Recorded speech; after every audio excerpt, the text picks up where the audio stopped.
Bapak Kepala Dinas Pendidikan dan Kebudayaan Provinsi Kalimantan Timur, yang saya hormati, Bapak dan Ibu Dewan Juri, serta teman-temanku sekalian yang dirahmati Allah Subhanahu wa Ta'ala.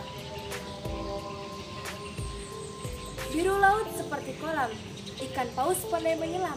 Dari lubuk hati yang paling dalam, saya buka pidato dengan salam. Assalamualaikum warahmatullahi wabarakatuh. Innal hamdalillah nahmaduhu wa nasta'inuhu wa nastaghfiruhu wa na'udzu billahi min sururi anfusina wa min sayyi'ati a'malina. Man yahdihillahu fala mudilla lahu wa man yudlil fala hadiya lahu. Asyhadu an la ilaha illallah wa asyhadu anna Muhammadan abduhu wa rasuluh.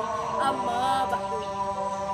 Alhamdulillah, puji syukur kehadirat Allah Subhanahu wa Ta'ala, karena atas limpahan rahmat serta taufiknya saya dapat berpidato secara virtual di depan para dewan juri dan hadirin sekalian.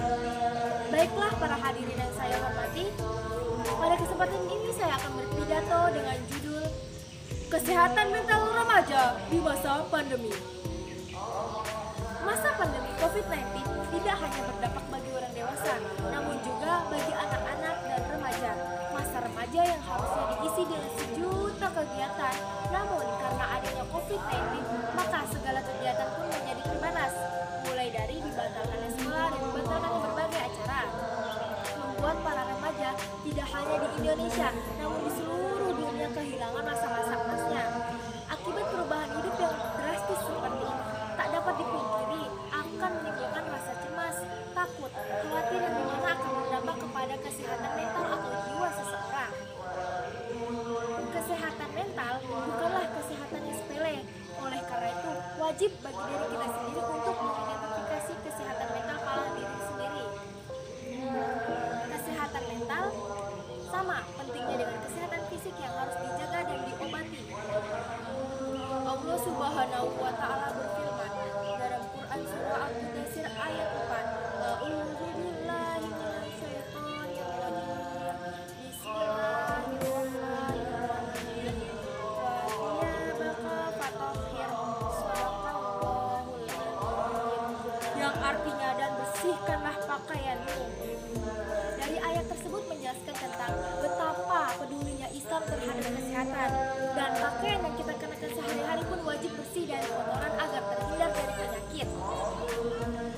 Banyak faktor yang dinyatakan berkontribusi dalam gejala kesehatan mental.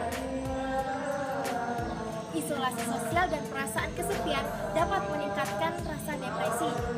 Penggunaan telepon genggam dan internet yang berlebihan pada masa pandemi COVID-19 juga dapat meningkatkannya resiko depresi. Selain penggunaan internet yang berlebihan, kurangnya aktivitas fisik juga dapat meningkatkan resiko depresi yang mengakibatkan gangguan kesehatan mental. Nah, teman-teman, di sini saya akan berbagi beberapa tips. Adapun beberapa tips, yaitu yang pertama, meningkatkan kualitas agama sesuai agama dan kepercayaannya masing-masing. Untuk yang beragama Islam, membaca Quran, sholat 5 waktu, dan melakukan ibadah sunnah lainnya. Yang kedua, membantu kedua orang tua serta berusaha mencari ridho kedua orang tua, karena ridho Allah terdapat pada ridho orang tua. Yang ketiga, membuat list-list tugas. Dengan demikian hidup kita akan lebih teratur. Yang keempat, setelah beberapa tugas terselesaikan, kita bisa memberi reward kepada diri kita sendiri. Yang kelima, melakukan aktivitas fisik. Dengan demikian kita akan lebih menjaga kesehatan mental kita. Yang keenam, berusaha istirahat yang cukup. Istirahat yang cukup juga sangat penting, karena manusia sangat membutuhkan istirahat yang cukup. Jangan terlalu banyak bekerja ataupun belajar, karena sejatinya manusia adalah human being, bukan human doing.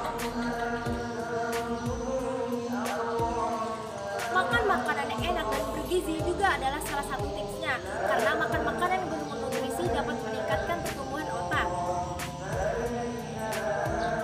Tidur tepat waktu adalah salah satu untuk kita menjaga kesehatan bertakalah pada seseorang agar kita dapat mengetahui apakah diri kita dihargai oleh seseorang atau tidak. Baiklah, di sini saya hanya mengingatkan bahwa it's okay to not be okay, it's okay to cry, and it's okay to be rich. Semua orang memiliki masalahnya masing-masing dan semua orang memiliki titik jenuhnya masing-masing. Rasulullah Shallallahu Alaihi Wasallam bersabda, "Qala Rasulullah Shallallahu Alaihi Wasallam, al-mu'minul khairun ahabbu ila Allahil minal mu'minul do'ifin." Yang artinya, mukmin yang kuat dan sehat lebih dicintai daripada mukmin yang lemah. Dari hadis tersebut menjelaskan bahwa mukmin yang sehat dapat beribadah secara lancar daripada mukmin yang lemah.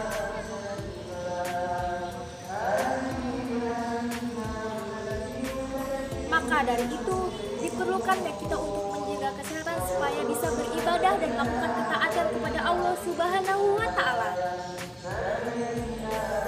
Maka dari itu sebaiknya kita harus lebih aware dalam menjaga kesehatan mental manusia.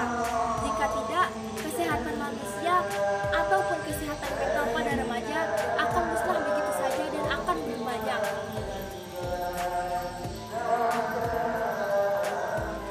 Dan masa depan milenial pun akan terancam. Banyak mimpi pun akan terkubur. Oleh karena itu, kalau sudah begini, Indonesia secara pembangunan negara pun gagal karena pemuda adalah generasi penerus bangsa.